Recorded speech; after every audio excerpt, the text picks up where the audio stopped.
जब भी आता है अपने पिताजी के कीमो के लिए, आप और आपके पिताजी दोनों यहीं सोते हैं? बस दो दिन बाहर ही। हमारा नातनी को कैंसर का बीमारी था। नातनी क्यों बोला है करीब चाहिए वाला भीतर बोले वहाँ से उठा दिया। 10 बजे के क्या नाम भीड़ हो जाती है, लंबा लाइन हो जाता है ना, इसलिए 10, 11, 12 बजे तक बांटते हैं, उसके बाद में नहीं मिल पाता। एक तरफ सारा कचरा वचरा जो भी फेंका हुआ है, पान की पिचकारी का दाग, थूक का दाग, और उसी तरफ दूसरे ओर उसी सबवे पे, उसी रास्ते पे लोग सोए हुए हैं। लेकिन ग्रोन अप लोगों के साथ साथ एक छोटे बच्चे को भी इसी भीड़ में यार एम्स दिल्ली इंतज़ार करना पड़ रहा है। 15 दिन 20 दिन पर हम जाते हैं, 2-3 दिन रह करके पैसा कौड़ी की व्यवस्था करके आते हैं, तो फिर उसको भर्ती करते हैं। लोग पैसा देना पड़ता है ना, वो एडवांस ले लेता है इस्लाम में। केवल रहने के लिए कभी यहाँ रहो, कभी बाहर में रहो, कभी पेड़ के निकट रहो, यही होता है। एक 9 साल की बच्ची, इसको कैंसर है, वो कैंसर से सफ़र कर रही है, कैंसर का इलाज चल रहा है उसका, उसको भी ट्रीटमेंट्स के बाद बाहर सड़क पे सोना पड़ रहा है। It's 16th of Jan 2026, रात के 2 बज रहे हैं and we are very evidently outside AIIMS Delhi. आज हम बस इतना ही चेक करने आए हैं, हमारी बस इतनी सी कोशिश है कि बस हम ये देख पाए कि एक लगातार 1 महीने तक इतने सारे बड़े बड़े मीडिया आउटलेट्स, मीडिया हाउसेस के आने के बाद भी क्या चीज़ें बदली हैं, क्या सुधार हुआ है एम्स के अरेंजमेंट्स में for all these needy patients जो कि बहुत दूर दूर से आते हैं, दिनों तक इंतज़ार करते हैं अपनी बारी का ताकि उनका इलाज हो सके। यहाँ नंबर लगाने का कोशिश आप लोग कब से कर रहे हैं? साल भर हो गया है, हम लोग का 4 मरतबा आए। साल भर में आप लोग यहाँ 4 बार आए? हाँ। दिक्कत इसी है जो जहाँ बैठते हैं तो रहने नहीं देता। अंदर? हाँ, अंदर नहीं, या एम्स के भीतर में जब ये बगल सब में बैठते हैं तो नहीं देता है। तब यहाँ आए थे, इस बार भी यहाँ से हम लोग को उठा दिया। अच्छा, यहाँ इधर सबवे का गेट यहाँ पे बैठी तो यहाँ से भी उठाने की कोशिश किया? कोशिश किया, जाइए बोले भीतर, बोले हम लोग वहाँ थे ना, वहाँ से उठा दिया। भीतर कहाँ बोल रहा है? वहाँ जो सामने जो सफ़ेद पर्दा लगा है बड़ा बड़ा सा, उसमें जाने बोल रहा है? नहीं, इसमें। अच्छा, नीचे जाने बोल रहा है।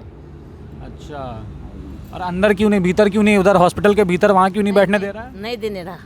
क्या बोल रहा है, क्या बोल के भगा रहा है? वहाँ बोला है जो नहीं, यहाँ नहीं रहने देंगे, यहाँ से बाहर हो जाइए। बहुत आदमी था ना, बहुत आदमी सब बाहर हो गया था, किसी को नहीं रहने दिया। तो मतलब फॉर इंस्टेंस अभी आंटी बता रही हैं कि उनके बेटे का इलाज कल होने वाला है, मतलब आज 16 जनवरी आज हो गई है, तो आज दिन के वक्त इनके बेटे का इलाज होने वाला है, तो इनको हॉस्पिटल के अंदर इंतज़ार नहीं करने दिया गया। बाहर इनके पास हॉस्पिटल वालों, एडमिनिस्ट्रेशन के पास कोई इंतज़ाम है नहीं खास। कुछ दिन पहले तक यहाँ जो बगल में शेल्टर बना, ये शेल्टर भी नहीं था, ये शेल्टर भी अभी इतनी मीडिया कवरेज के बाद बना है, लेकिन इतना सा शेल्टर काफ़ी नहीं है। ये आश्रय कहते हैं कि एम्स आश्रय बनाया गया था यहाँ से कुछ दूरी पे, उसमें भी ये कितने लोगों को फिक्स कर पाएंगे, कितने लोगों को हटा पाएंगे? जब इतने सारे पेशेंट्स हैं, देश के अलग अलग कोने से दूर दूर से आ रहे हैं, तो हर पेशेंट के लिए सुविधा होनी चाहिए कि वो इंतज़ार कर सके। अब हर किसी के पास तो इतना पैसा है नहीं कि वो इतनी दूर से आएगा, यहाँ पे रह पाएगा, जगह ढूंढ पाएगा।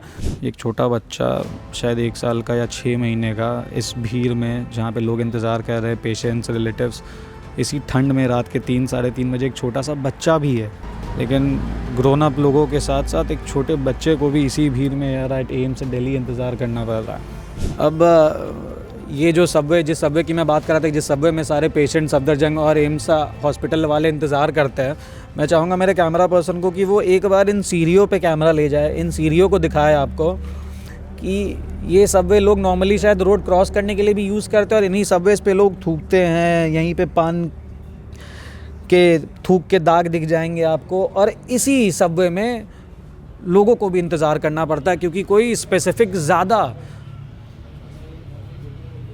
वाइड रेंज इंतज़ामात नहीं है लोगों के ठहरने रुकने के लिए यहाँ पे। यहाँ 2-3 महीना से हैं। 1 सेकंड, आप यहाँ 2-3 महीना से हैं? जी हाँ। किसके इलाज के लिए आए हैं आप?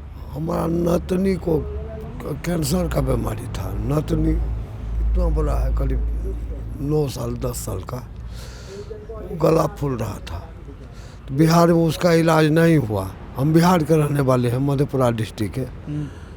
तो कोई आदमी बोला कि दिल्ली में इसका इलाज हो जाएगा, तो 1-1.5 महीना तक जांचें हुआ।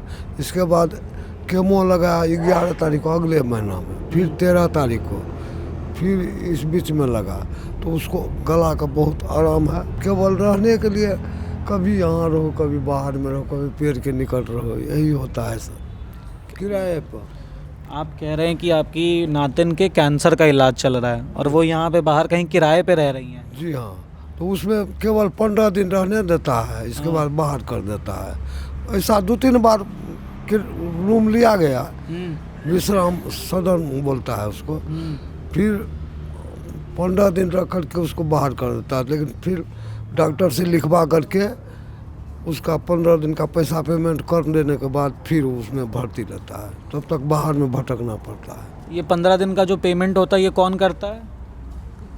हम देते हैं। आपको खुद देना पड़ता है? जी हाँ, हम खुद देते हैं। आपकी नातिन पूरी तरीके से ठीक हुई कि अभी भी इलाज चल रहा है? अभी इलाज चल रहा है और चलेगा 3-4 महीना। नतनी और बेटी का 3 महीना का टाइम दिया है, तो उसको कल लेकर घर चल जाएंगे। तो डॉक्टर लोग नातिन के बारे में क्या बोल रहा है कि मतलब ठीक हो रही है धीरे धीरे? आराम हो रहा है। गला जो है ना फूला हुआ था, उसको बहुत सटक गया, आराम हो रहा है। इलाज ठीक हो रहा है सर, इलाज तो कोई कसर नहीं है। खाने पीने का भी यहाँ पर कोई दिक्कत नहीं है, केवल रहने का व्यवस्था नहीं। आपके तो रहने का दिक्कत है, वो तो समझ में आ रहा है। जो पेशेंट है आपकी नातिन 9 साल की जिनका इलाज चल रहा है, उनके भी रहने पे समस्या है कि 15 दिन का किराया आपको खुद भरना पड़ता है, फिर उसके बाद वहाँ से निकाल देता है, फिर डॉक्टर लोग कहते हैं फिर वापस जगह में। जी हाँ, वहाँ जो है ना नतनी को भी वहीं पर रखते हैं। हॉस्पिटल में नहीं रहने देता है ना, कहीं व्यवस्था नहीं है हॉस्पिटल में रहने का। पहले तो बाहर में रह रहे थे हमसे गेट नंबर 1 पे, वहाँ पर पुलिस वाला हमेशा दबाते रहता था, यहाँ हटाओ, झोला हटाओ, ये करो। दिन में 4 बार भगाता था। लेकिन विश्राम में रूम लेना पड़ा हमको। हम गरीब आदमी हैं, कमाने खाने वाला, हमको उतना कमाई नहीं है, खेती बाड़ी नहीं है, तो कर्जा ऋण लेकर के इलाज कर रहे हैं। जाने आने में किराया लगता है हमको, बिहार जाने आने में एक आदमी का 1200 रुपया अप एंड डाउन लग जाता है। मतलब आप 2-3 महीने से अपनी नातिन के साथ यहाँ पे, और अभी आप 3-4 महीना जब तक उनका इलाज पूरा नहीं होता आप यहीं रहने वाले हैं? जी हाँ, ऐसे ही यहीं पे रहना पड़ेगा आपको? जी यही हो रहा है।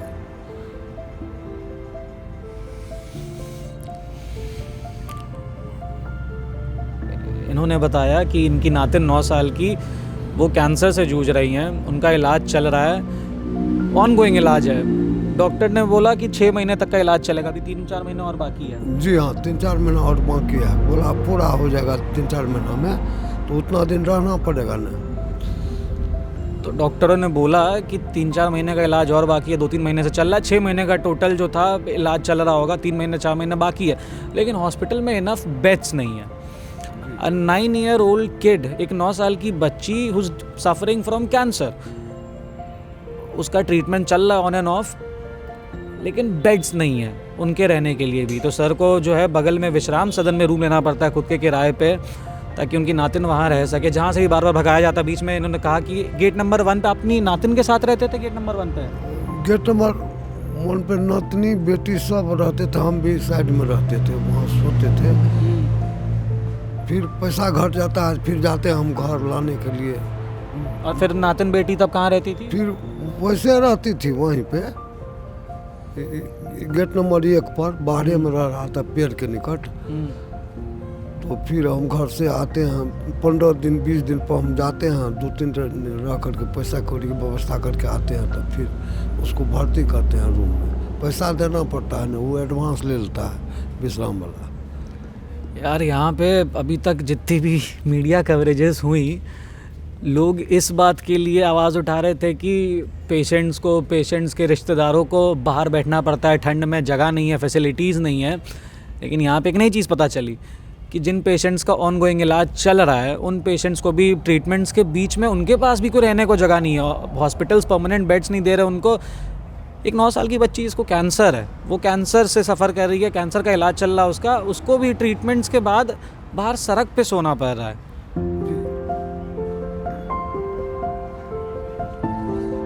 सर मैं भगवान से पूरी प्रार्थना करूंगा कि आपकी नातिन जल्द से जल्द ठीक हो जाए। बाकी यहाँ मैं कई लोगों को देख पा रहा हूँ कि बस दूर दूर से आए हुए लोग अपने अपने बस्ते के साथ, सामान के साथ सब यहीं सोए हैं। क्योंकि शायद कोई दूसरी जगह नहीं है इंतज़ार करने के लिए। तो अपने साथ वो जो कंबल वम्बल लाए होंगे या फिर जो कंबल उन्हें डोनेशंस जैसी चीज़ों में मिले होंगे, तो उन कंबलों के साथ, अपने सामान के साथ, बोरिया बिस्तर के साथ सब यहीं सोए। और अब मैं एक चीज़ आपको दिखाना चाहूँगा कि आप नीचे देखिए, इस तरफ एक तरफ सारा कचरा वचरा जो भी फेंका हुआ है, पान की पिचकारी का दाग, थूक का दाग, और उसी तरफ दूसरे ओर उसी सबवे पे, उसी रास्ते पे लोग सोए हुए हैं। चलिए, अब इस केस में मैं सिविक सेंस की बात तो बाद में करूँगा कि सबवे पे इतनी गंदगी क्यों है, लेकिन ये कैसी सिचुएशन है, ये किस टाइम पीरियड में, ये किस ज़माने में हम अभी भी रह रहे हैं कि भारत के नागरिकों को, लीगल सिटीजन्स को, प्रॉपर सिटीजन्स को ऐसी हालातों में रहना पड़ता है कि इसी गंदगी में बस अपने बेसिक जो अधिकार होते हैं, उनके बेसिक हेल्थ केयर का अधिकार हर किसी को होता है इस देश में, अपने उस बेसिक राइट के लिए, हेल्थ के अधिकार के लिए, स्वास्थ्य के अधिकार के लिए उन्हें इस स्थिति में, ऐसे हालातों में सोना पड़ता है, इसी गंदगी के बीच। आप जब भी आते हैं अपने पिताजी के कीमो के लिए, आप और आपके पिताजी दोनों यहीं सोते हैं? यस, दो दिन बाहर। ये लगातार इतने सारे पेशेंट्स और उनके रिलेटिव से बात करने के बाद ये दूसरा केस मुझे ऐसा मिल रहा है कि जहाँ पे पेशेंट को भी बाहर सोना पड़ता है, और extreme case scenarios, extreme health crisis वाले पेशेंट्स को, कि सीरियस कंडीशन वाले पेशेंट्स को भी वापस यहीं आना पड़ता है, या तो इस सबवे में, इस ठंड में, या तो गेट के बाहर जहाँ से पुलिस इन्हें भगा देती है। कोई अरेंजमेंट नहीं है, एब्सोल्युटली ज़ीरो अरेंजमेंट। वो भी इतनी सारी मीडिया कवरेज के बाद जाके जो है शेल्टर्स बनाए गए, और वो भी इनफ नहीं, इतने भी शेल्टर्स नहीं बन पाए कि हर किसी को जगह मिल पाए उसमें। कुछ लोग बहुत दूर दूर से आते हैं, जब पैसे ख़त्म हो जाते हैं वापस जाना पड़ता है उन्हें, वापस पैसे लाने के लिए। और गंदगी का तो भाई साहब क्या कहना, कि अगर आप इनके रहने का अरेंजमेंट नहीं कर पा रहे तो कम से कम साफ़ सफाई कर दो, कि लोग रह पाए आराम से, चैन से, साफ़ सफाई में।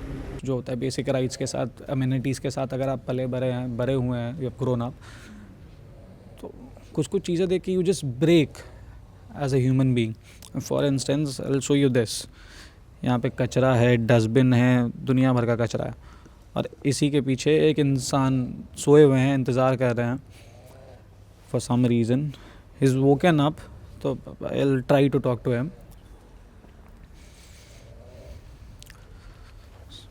सर, आप यहाँ कब से हैं?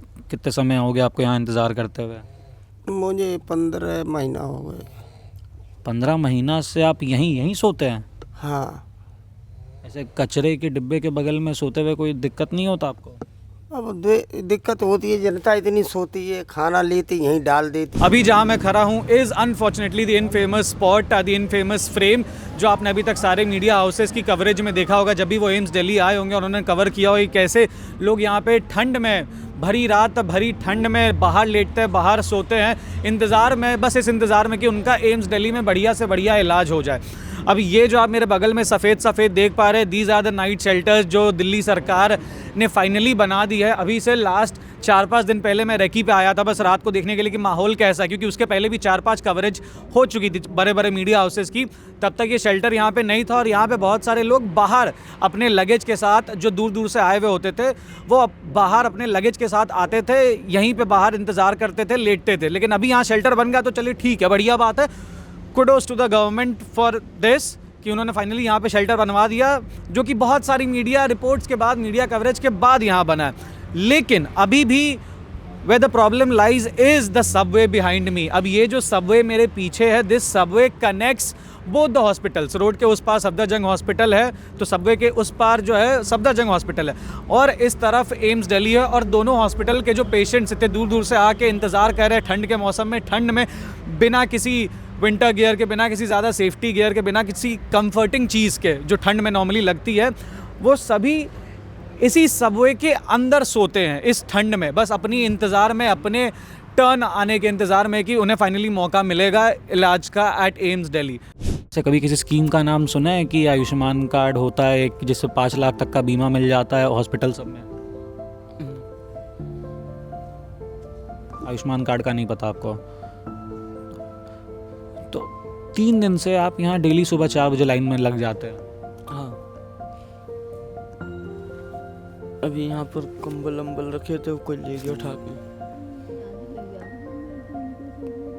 आपका जो कंबल था, जो कंबल आपको किसी से मिला था, वो कंबल को उठा के ले कोई ले गया अभी। तो जब लाइन में लगते तो अभी तक टोकन क्यों नहीं मिल पाया आपको? उससे लेट हो जाते ना, जाते जाते विकलांग है ना मम्मी। अच्छा, तो मतलब जो पेशेंट है, मरीज़ है, उसको लेके जाना पड़ता है साथ में। साथ में, हाँ। तो लेट कैसे होता है? सुबह कितने बजे लाइन में लगता है आप लोग? 6 के आसपास में पहुँच जाते हैं वहाँ पे। तब भी नहीं मिला अभी? नहीं, तो क्या बोलता है वहाँ आप अंदर हॉस्पिटल में जाते हैं तो? 10 बजे के क्या नाम, भीड़ हो जाती है, लंबा लाइन हो जाता है ना, इसलिए 10, 11, 12 बजे तक बांटते हैं। उसके बाद में नहीं मिल पाता फिर। अभी तक किसी हॉस्पिटल में अंदर से किसी से बात है, किसी को बताया कि माता जी की तबीयत ख़राब है, कुछ कर दो जल्दी?